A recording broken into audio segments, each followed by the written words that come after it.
Welcome to Networking RX, a podcast devoted to helping business professionals like you enhance your networking skills in order to become more proficient giving and receiving quality business referrals and improving the overall quality of your life and the lives of those around you. The Networking RX podcast is a production of AmSpirit Business Connections, an organization whose mission is to empower business success through networking. Computer. We are recording. Welcome to the Networking RX podcast. I'm your host, Frank Agan, founder and president of AmSpirit Business Connections. Today we have another great guest. As our ongoing subscribers know, and today's listeners will find out, often on this podcast I share ideas and insights and best practices for networking. Occasionally, however, I'll be bringing somebody in to interview, a guest, awesome and interesting people who share their stories, answer some questions, and tell us what they're looking for to grow their professional lives. So to recap, every Tuesday we'll release our typical episode of the Networking RX podcast. And then once or twice a month, we'll release a guest episode on this podcast. With that, if you or somebody you know would like to be a guest on the Networking RX podcast, reach out to me using the email at the end of this program, which is the same one I provide in the show notes. Okay, on with the guest today. Today we're talking with Tom Anderson. Tom Anderson is the founder of AcceloWeb. I have known Tom for probably 20 years at this point. And he is, I'll let him share his story, but I know Tom as somebody who is a marketing expert, but also someone who is an expert with respect to electronic means of marketing, websites, SEO, things like that. So Tom, welcome. Thank you, Frank. Glad to be here. Why don't we start out and just share some information on you? What's your story? What's Tom Anderson's story for our listeners? Well, in a nutshell, I grew up in northeastern Ohio and went to college at the College of Worcester. Graduated in 1985, moved to Columbus shortly thereafter, and I've pretty much been in the Columbus area, Westerville area ever since. I've worked in the technology field since about 1990. Technology is one of those industries that things are always evolving and changing, so it was a great fit for me because I like to always be learning new things. In 2004, I branched off on my own after working for several firms in the Columbus area, started AcceloWeb. We just had our 14th anniversary. We started in 2004. So I can't believe 14 years has gone by as fast as it has. Okay, great. Before we get too far along, can you share your contact information with us? So otherwise I'll forget, to be perfectly honest. Absolutely. My phone number is 614-679-0912. My website is AcceloWeb.com. I tell people the easiest way to remember it is take the word excellent, drop the N and the T, and add web. So it's EXCELLEWEB.com. Okay, great. So back to talking about business, what do you consider having been some of the best decisions you've made in your business with AcceloWeb, or even getting into that? I think I've learned over the years, and looking back, that the best decisions were just simply making decisions. I think there were times where I would make no decision, and that turned out being worse than making a bad decision. Because even when you make a bad decision, you learn from it. And if you can't learn from your decisions, you're not getting the growth in your professional career.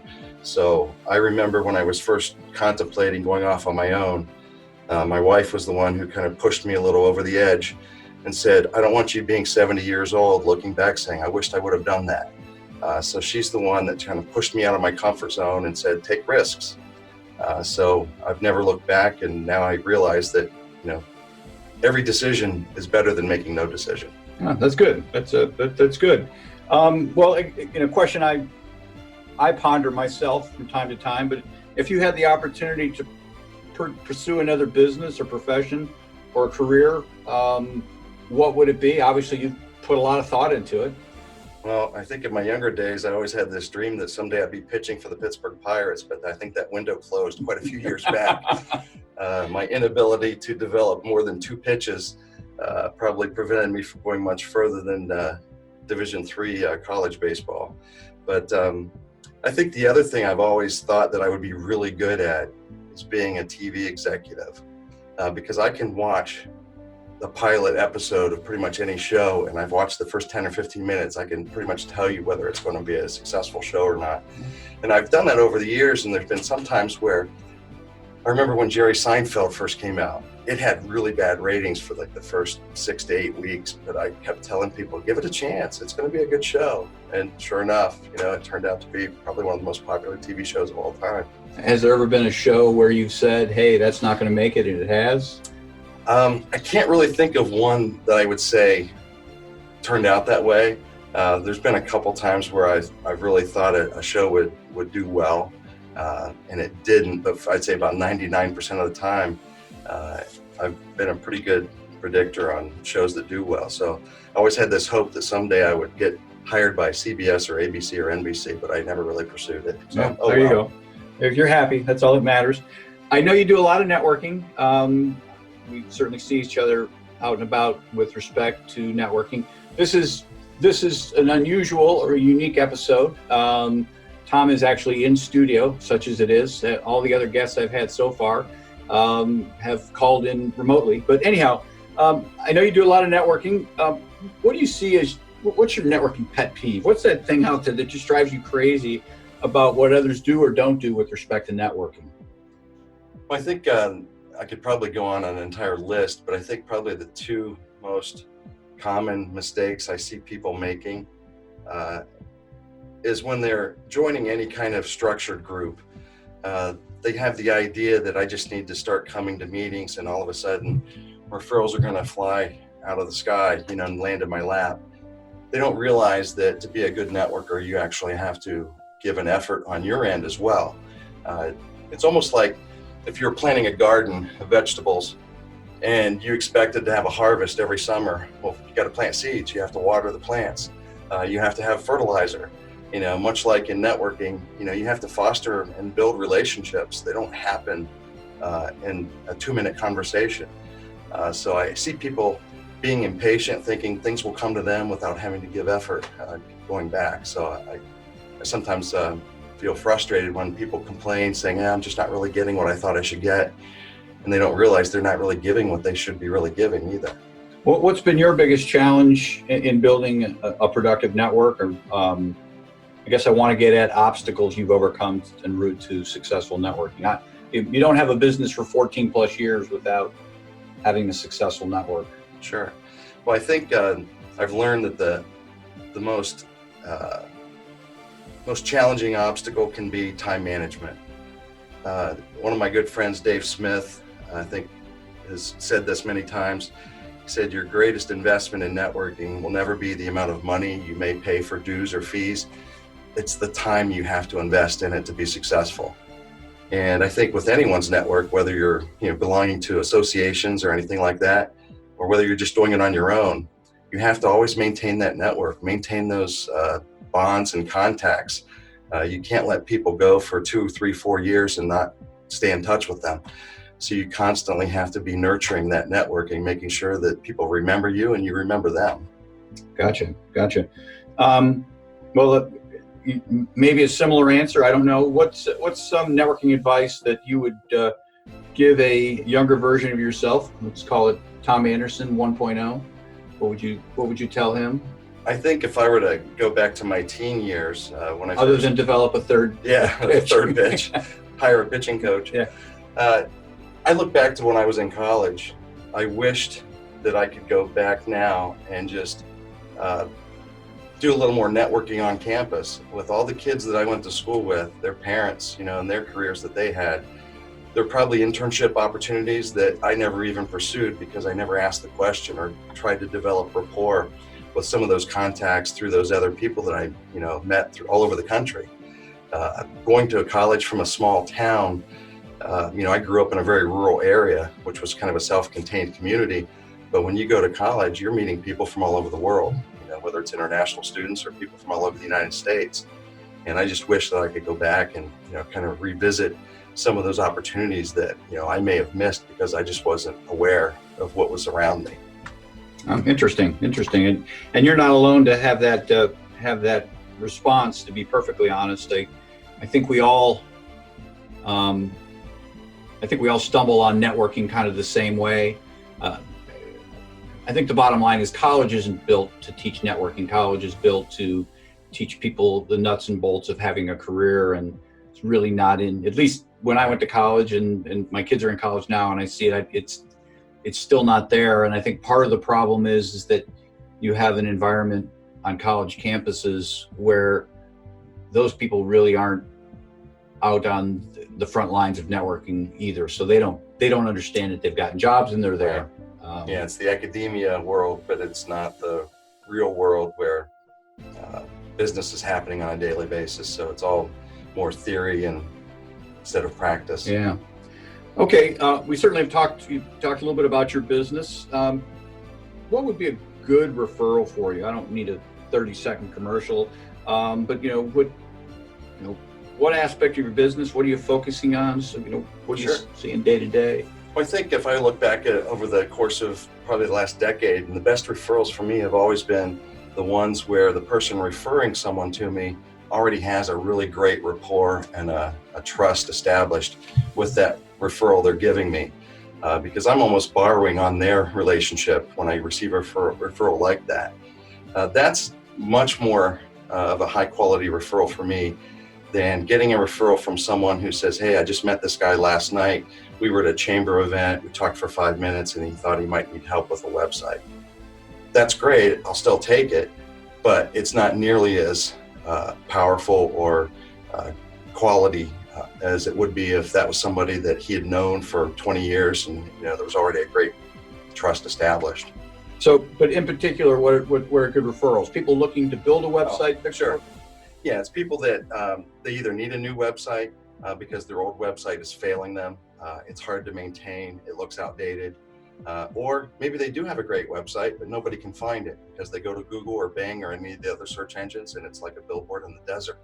So we can help them with search engine marketing, whether it's paid placement through doing Google ad campaigns, or whether we just need to go into the source code behind the scenes and put in a lot of keywords and titles and meta information that will allow people to find them in the organic searches when they go to Google and type in different products and service keywords. And the one thing I know about you, I believe is correct, is that you have a team of people. So when your clients come to you, you're kind of the quarterback and Right. Yeah, there's 16 people altogether that I rely on to do a lot of the work. I'm the point person that kind of manages all of these resources, but I do have people who I call specialists. So there are people that do my search engine marketing, that's all they do. They don't do anything else. And I have graphic designers that are great at graphic design, but they don't do anything else. And by pulling those resources together, I think we always give the best possible solution for our clients because we're not trying to be a jack of all trades. Okay. What would be a great referral for you? One that would make your month, make your quarter, might make your year. Something you're driving around, visiting clients, that thing you reasonably dream about. Sure. Well, I think the best ones are the ongoing relationships where somebody pretty much just needs to take over their entire web presence. So we maintain the website, we're making changes to it periodically, we're marketing it, we're hosting it. So they're asking us to pretty much be the entire outsourced online marketing function for the company. And I have a few clients like that, and those are great. We have monthly conference calls, or we'll do visits to the site location, and we just have a really good bond with some of those clients, and it's a lot of fun to work with them.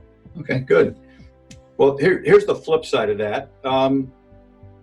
What's something you'd be willing to do professionally, but not, got to clarify that, professionally, but you're not necessarily excited about it? And for listeners who continue to listen in, I keep using the example, when I was an attorney, I was never excited about doing somebody's simple will. Right. But I always did it because it, from time to time, led to something bigger, and in the short term, it paid the bills. Sure. I think there have been a few times where we'll get a call saying, hey, we just have something that's broken on one of our pages of our site. We don't know how to fix it, whether it's an image that no longer loads properly, or maybe there's some sort of virus or something that they've gotten on their website. we've gone in and done some troubleshooting and we're able to fix it. We don't necessarily keep them as long-term clients, but we feel it's our foot in the door. So, later on, maybe they do need something bigger. So instead of us just going in and fixing something we see broken, they come back to us for their next big project. And that's what we hope for. Okay. What book, what book, easy for me to say, fact or fiction, have you read that's been most helpful to you in business, and why? I know you read a lot. Sure. It's probably a hard question for you because of that reason. I know, I'd have to go through my bookshelves and pull a couple out. It could change every day. The guy who's read 2 books, it's easier, right? Well, I might even answer that by saying there's certain authors that I really enjoy. Stephen Covey's always been a favorite author. Okay. John Maxwell, I've read a number of his books. They're all great. There's a book that specifically is called Beyond Success that I may have even shared a copy of that with you at one time. John Wooden. Yeah, it was the Principles of John Wooden, his Pyramids of Success. Yeah. But Brian Biro, I think, is the author. Yeah. I read that book at least once a year just to kind of re-energize myself for the new year. As a matter of fact, I just picked it up earlier this week. Okay, yeah, that is a good book. Okay, I didn't forget, or I usually forget, but do you want to give your contact information one more time? Sure. Also include my email address. It's just my name. It's tom.anderson. That's S-O-N at the end, at excellaweb.com. And my phone number, once again, 614-679-0912. Okay. Thank you, listeners. Thank you, subscribers, for tuning in. Again, we will continue to come out with podcasts every Tuesday. And in addition, stay tuned because we'll continue to have great guests on the program from time to time. Thanks for joining us on the Networking RX podcast. Please put what you've learned into action today and let us know if you have questions, comments, or ideas for future topics. You can email them to us at podcast@amspirit.com.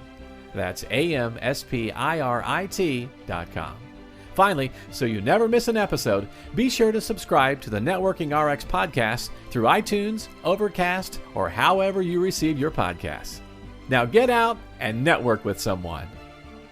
The Networking RX podcast is the copyright production of AmSpirit Business Connection. All rights reserved.